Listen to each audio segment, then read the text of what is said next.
আসসালামু আলাইকুম ও রহমতুল্লাহি ওবারাকাতু। শহরে কিংবা গ্রামে যে যেখান থেকে আমাদের এই ভিডিওটি দেখছেন, আপনাদের সকলকে জানাই আন্তরিক শুভেচ্ছা ও অভিনন্দন।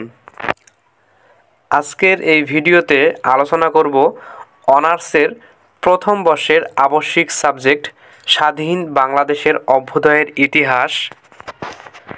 এই সাবজেক্টটির প্রথম অধ্যায় নিয়ে।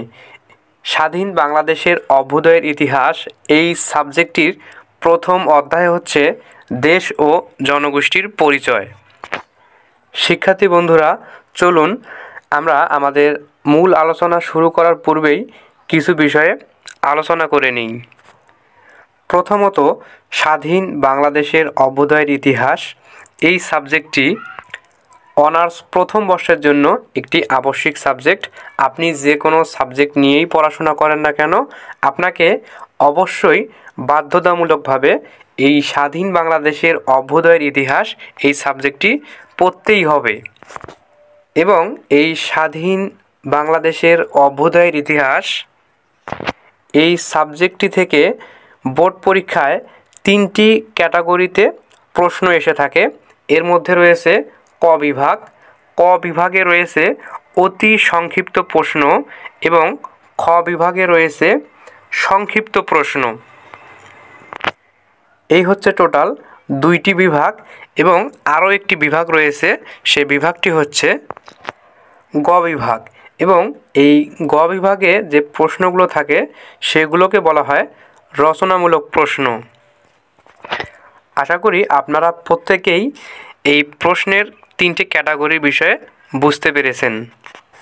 এখন আমরা চলে আসি মূল আলোচনায়। আজকের এই আলোচনায় আমরা যদি ক বিভাগ, খ বিভাগ এবং গ বিভাগের সবগুলো প্রশ্ন একটি ভিডিওর মাধ্যমেই দিতে চাই, তাহলে আমাদের এই ভিডিওটি অনেক লং হবে এবং সেটা আপনাদের জন্য বিরক্তির কারণ হয়ে যাবে। তো এজন্য আমি আপনাদের সকলের সুবিধার জন্য এই প্রত্যেকটা প্রশ্নকে বা প্রত্যেকটা প্রশ্নের ক্যাটাগরিকে 3টি ভাগে বিভক্ত করেছি। আমি আজকের এই পার্টে প্রথম অধ্যায় থেকে শুধুমাত্র ক বিভাগে যে অতি সংক্ষিপ্ত প্রশ্নগুলো পরীক্ষায় আসে এই বিষয়টি নিয়ে আজকে আলোচনা করব এবং দ্বিতীয় পর্বে আলোচনা করব খ বিভাগ নিয়ে। এভাবে পর্যায়ক্রমে তৃতীয় পর্বে আলোচনা করব গ বিভাগ নিয়ে। তো যাই হোক, আজকে প্রথম পর্ব, এজন্য অনেক কথাই বলতে হলো। চলুন আমরা কোনো রকম সময় নষ্ট না করে এখনই ক বিভাগের অতি সংক্ষিপ্ত প্রশ্ন এবং প্রশ্নের উত্তরগুলো জেনে নেই এবং সেই সাথে আপনাদের সুবিধার্থে আপনারা খাতা এবং কলম নিয়ে এই ভিডিওটি দেখতে পারেন, যাতে করে আপনারা প্রত্যেকটি প্রশ্ন এবং প্রশ্নের উত্তরগুলো সুন্দরভাবে নোট করতে পারেন, প্রয়োজনে স্ক্রিনশট দিয়ে রাখতে পারেন এবং পরবর্তীতে তা নোট করতে পারেন।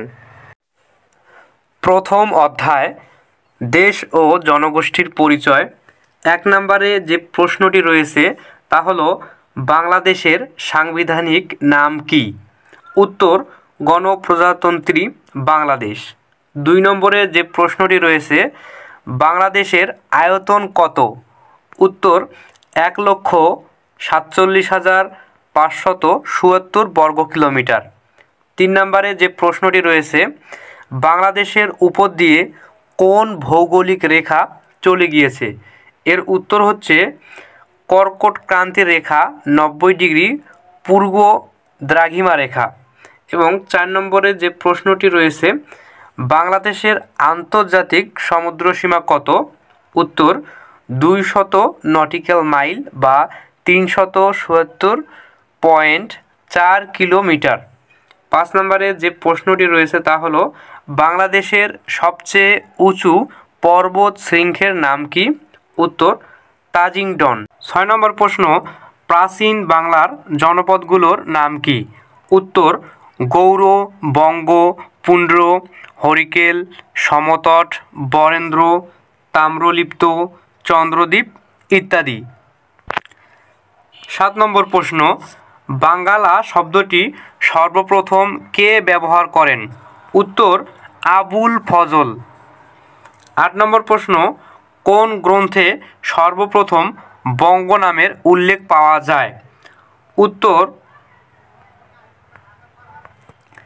ঐতবেয় ও মহাভারত গ্রন্থে। প্রশ্ন নম্বর 9, প্রাচীন বাংলার কোন জনপদের নামে বাংলাদেশ নাম হয়েছে? উত্তর বঙ্গ। 10 নম্বরে রয়েছে রাজশাহী কোন জনপদের অন্তর্ভুক্ত? উত্তর বরেন্দ্র। 11 নম্বর প্রশ্ন, সবচেয়ে প্রাচীন জনপদের নাম কি? উত্তর বরেন্দ্র। 11 নম্বর প্রশ্ন, সবচেয়ে প্রাচীন জনপদের নাম কি? উত্তর পুন্ড্রবর্ধন। 12 নম্বর প্রশ্ন, বাংলার দুর্গদ্বারের নাম কি? উত্তর তেলিয়াগড়। 13 নম্বর প্রশ্ন, আর্য শব্দের অর্থ কি? উত্তর বিশ্বস্ত মানুষ বা একই জাতির মানুষ। 14 নম্বর প্রশ্ন, বাংলাদেশের দীর্ঘতম নদীর নাম কি? উত্তর মেঘনা। 15 নম্বর প্রশ্ন, বাংলাদেশের বৃহত্তম ক্ষুদ্র নৃগোষ্ঠী কোনটি? উত্তর চাকমা। 16 নম্বর প্রশ্ন, বাংলা ভাষার আদি নিদর্শনের নাম কি? উত্তর চর্যাপদ। 17 নম্বর প্রশ্ন, বাংলাদেশের প্রধান 5টি ক্ষুদ্র নৃগোষ্ঠীর নাম লিখো। উত্তর চাকমা, মারমা, মগ, খাসিয়া, রাখাইন। 18 নম্বর প্রশ্ন, বাংলা ভাষার উদ্ভব হয়েছে কোন কোন ভাষা থেকে? উত্তর মাগধী প্রাকৃত ভাষা থেকে। এবারে 19 নম্বর প্রশ্ন, বাংলাদেশের নদীগুলোর কয়টির উৎস ভারতে? উত্তর 54টি। 20 নম্বর প্রশ্ন, বাঙালির ওপর কোন নৃগোষ্ঠীর প্রভাব সবচেয়ে বেশি? উত্তর অস্ট্রিক। 21 নম্বর প্রশ্ন, সিলেটের প্রাচীন নাম কি? উত্তর হরিকেল। 22 নম্বর প্রশ্ন, আর্যদের প্রধান ধর্মীয় গ্রন্থ কি? উত্তর বেদ। 23 নম্বর প্রশ্ন, বাংলাদেশের আদি নরগোষ্ঠীর নাম কি? উত্তর প্রাক আর্য। 24 নম্বর প্রশ্ন, গঙ্গা নদীর উৎপত্তি কোথায়? উত্তর হিমালয় পর্বতমালার গঙ্গোত্রী হিমবাহ থেকে। 25 নম্বর প্রশ্ন, আর্যদের আদি নিবাস কোথায় ছিল? উত্তর রাশিয়ার ইউরাল পর্বতের দক্ষিণে কিরগিজ তৃণভূমি অঞ্চলে। 26 নম্বর প্রশ্ন, প্রাচীন বাংলার ইতিহাস রচনাকারী একজন ঐতিহাসিকের নাম লিখো। উত্তর নিহার রঞ্জন রায়। 27 নম্বর প্রশ্ন, বরেন্দ্রভূমি কোন এলাকা নিয়ে গঠিত? উত্তর রাজশাহীর উত্তরাংশ, বগুড়ার পশ্চিমাংশ, রংপুর ও দিনাজপুরের কিছু অংশ নিয়ে গঠিত। 28 নম্বর প্রশ্ন, ভূ প্রকৃতিগত বৈশিষ্ট্য অনুযায়ী বাংলাদেশকে কয়টি ভাগে ভাগ করা যায়? উত্তর 3 ভাগে ভাগ করা যায়, যথা 1 পাহাড়ি অঞ্চল, 2 সোপান অঞ্চল, 3 সমভূমি অঞ্চল। এবারে 29 নম্বর প্রশ্ন, আর্য কারা? উত্তর খ্রিস্টপূর্ব 1400 থেকে 1500 অব্দে দক্ষিণ পূর্ব ইউরোপের ইউরাল পর্বতের দক্ষিণে কিরগিজ তৃণভূমি অঞ্চল থেকে হিন্দুকুশ পর্বতের গিরিপথ দিয়ে যারা ভারতে প্রবেশ করেছিল তারাই আর্য। এর পরবর্তীতে 30 নম্বরে যে প্রশ্নটি রয়েছে, অনার্য কারা? উত্তর বাংলার আদি ও মৃত্তিকা লগ্ন প্রাচীন বাসিন্দাদেরকে অনার্য বলা হয়। এবারে সর্বশেষ 31 নম্বর প্রশ্নটি হচ্ছে, পদ্মা নদী কোথায় মেঘনা নদীর সাথে মিলিত হয়েছে? এর উত্তর হচ্ছে পদ্মা নদী চাঁদপুরের নিকট মেঘনা নদীর সাথে মিলিত হয়েছে। আশা করি আপনারা প্রত্যেকেই 1 থেকে শুরু করে 31 নম্বর পর্যন্ত প্রতিটি প্রশ্ন নোট ডাউন করে নিয়েছেন। স্বাধীন বাংলাদেশের অভ্যুদয়ের ইতিহাস এই সাবজেক্টটি থেকে এই প্রথম অধ্যায় দেশ ও জনগোষ্ঠীর পরিচয়, এই অধ্যায়টি থেকে শুধুমাত্র এই 31টি প্রশ্নই প্রত্যেকবারই রিপিট হয়েছে। এই প্রশ্নগুলোর বাহিরে জাতীয় বিশ্ববিদ্যালয়ের বোর্ড পরীক্ষাগুলোতে অন্য কোনো প্রশ্ন আসতে দেখা যায়নি। অতএব আপনারা যদি এই 1 থেকে 31 নাম্বার পর্যন্ত এই প্রশ্নগুলো মনোযোগ সহকারে পড়েন, আমি শতভাগ নিশ্চয়তা দিয়ে বলতে পারি যে আপনারা এই 1 থেকে 31 নাম্বার প্রশ্নের মধ্যেই ক নং বিভাগ থেকে প্রতিটি প্রশ্ন হুবহু কমন পেয়ে যাবেন ইনশাআল্লাহ।